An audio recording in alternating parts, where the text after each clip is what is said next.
Hi guys, and welcome back to my channel. Today is day 6 in my 61 days of Halloween. I've uploaded shorts for the last 5 days, so go and check those out. And without further ado, let's get into the makeup. Today's video is going to be a tutorial on how to achieve the split face clown look that you have just seen, and I will also be uploading a part 2 which will be a tutorial for the monochromatic clown look as well a bit later on. I'm starting by smoothing down my brows with the E.L.F brow gel, going into the white in my Snazaroo face paint palette and applying that to the half of my face that I want to be the classic children's entertainer side with a damp beauty blender, loading the product straight onto the sponge. And I'm roughly making an outline of where I want that split to be.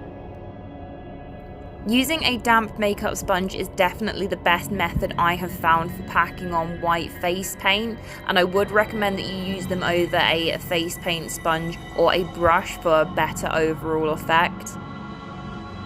Once I have built that white up, I go in with a wet cotton bud and make that split down the middle nice and crisp and more precise of where I want the split to be. I use that same cotton bud to tidy up and get rid of any excess white that isn't needed. Moving on to what we'll call the classic clown side, I am taking the same green from the Snazaroo palette and I'm just starting to mark out where I want that clown makeup to be and filling it in. Once I have drawn this sort of oval above my eye and filled it in, I go in with a eyeshadow brush and just blend it out so it looks nice and seamless. I then take a fine detailing brush with the black from the palette as well, and then I start to mark out where I want the eyebrow to be. Now I think it's important to remember with a look like this, it's not symmetrical, so you don't have to worry about being able to do this exactly the same on the other side, and you can be as big and as bold and as wacky as you want. This is the Suva UV Grunge palette and I'm using the shade Mellow here. I'm taking it on a very fine flat brush. This is actually a nail brush from a nail set, but I find that they work perfectly for this detailing that we're doing here. And I'm taking that around the green that we have previously done, and then I'm really packing that colour on. I decided to take this yellow colour all the way up to the eyebrow. I think it pulls this eye look together and it's very blocky and bold and very clown-like. Just a warning, if you are going to use the Suva FX palettes on a look like this, they do take some building up to get that solid bright colour, and also if you build them up too much, they do become a little bit crumbly, so be aware of that as well. Starting the mouth now, and I'm still using that mellow colour from the Suva palette on a Snazaroo brush from Hobbycraft. And you'll notice that I'm actually starting on my lips where I haven't put the white face paint, and that is just so that I'm getting everything in line where it should be, so that later on I can line it up with the other half of my face that I'm going to do. Taking the same brush, I use my red face paint to draw a line down the middle, and we're starting to create that nice big classic happy clown smile here. And finalising the eyebrow shape to add some much needed character into this classic clown side of the look. I've also added the signature clown circle blush on the cheek as well. Now we're moving on to the scary clown side. I wanted this side to be a vast contrast from the classic clown while using the same colours, so I've gone for a sharp star-shaped eye look, which I think looks way more intimidating. Once I filled in that outline, I go around the edge with the detailing brush and really start to define that shape.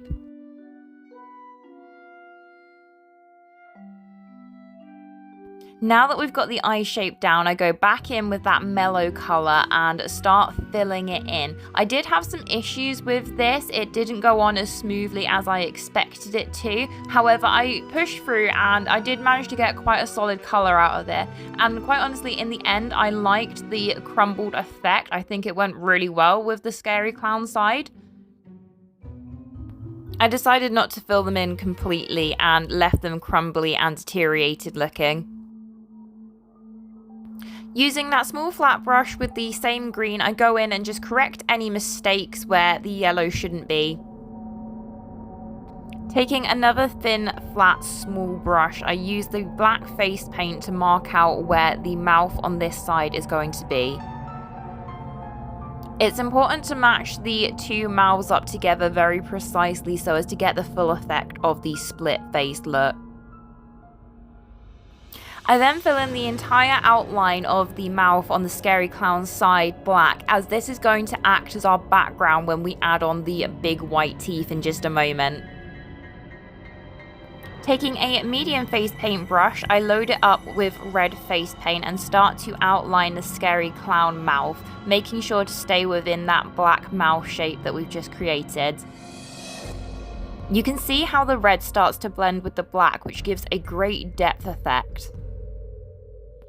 I used a fairly dry, fluffy Morphe brush and dipped it straight into the red face paint for the nose. And then I just tidied that up with a normal detailing brush around the edges. Using white face paint and the super smallest detail brush I could find, I created a little semicircle on one side of the nose for a shiny red nose effect. Now for the most fun and tedious part of this entire look, we're going to start marking out where we want those teeth to be. So using that same super tiny detail brush, make sure it is really clean so that you can get those bright white sparkling teeth and start to make little triangles. Obviously the top lip would be pointing down and the bottom lip ones are pointing up, getting bigger as you get to the center of the lips.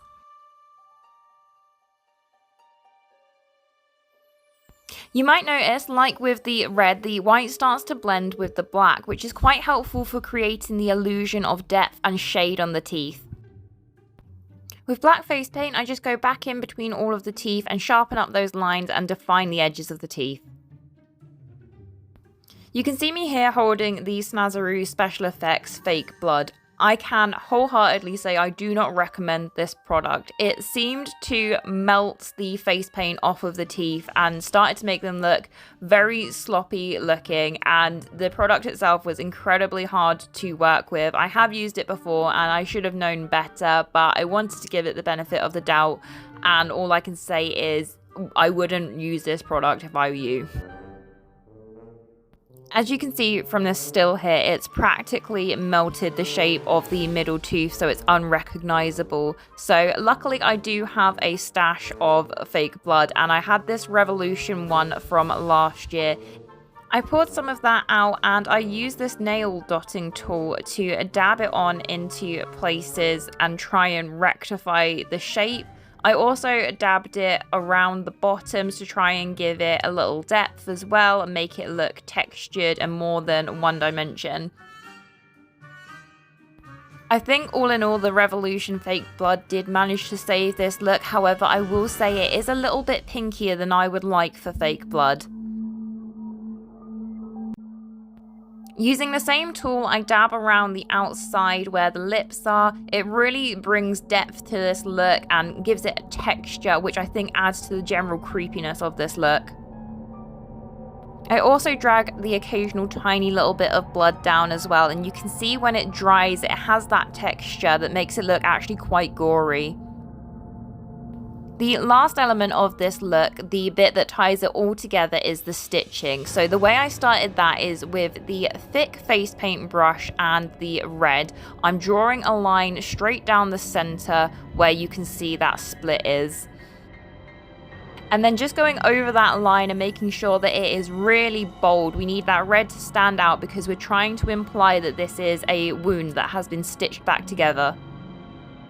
Back with that super fine detailing brush now, and we're going to draw a black line right next to the red line. I have purposely done it on the white side as we are going to be doing some shading in just a moment, and it would have been harder to shade with the face paint. If you need to, you can then go back in with that red and neaten up any blobs like you can see I'm doing here. To add depth to the stitches, we're going to go in with some dark to medium brown eyeshadow and blend that red out. I am using the Influencer Overnight palette by Revolution. You don't have to use this. You can use any dark medium tone brown eyeshadow and just use a small fluffy brush and just start blending that out. We're on to those last details now, and so we're going to do the stitches. I chose to do fewer but larger stitches, so I'm doing cross and then a smaller C-shaped line. Be careful not to put your stitches too close together. You want them evenly spread out so that you have a realistic effect. I picked up this technique from Sydney Nicole Adams here on YouTube. She has some great Halloween tutorials, so you should definitely go and check out her channel. For the finishing touches, add a thin white line to the top of each of the stitches. This adds a shadow and it really looks like a lot of detail in your look, so I would definitely recommend not skipping this. Finally, I take some of that fake blood on a thin paintbrush and I just dab it around the edges of each of the stitches, looking like they are protruding from the skin and adding that extra little bit of gore into this look. And that, guys, is it. To complete this look, I added some coloured hairspray that I've had for many years, and I also used this blood spray that I picked up from the range. It was a couple of pounds and it is amazing. I will definitely be using it for so more Halloween looks.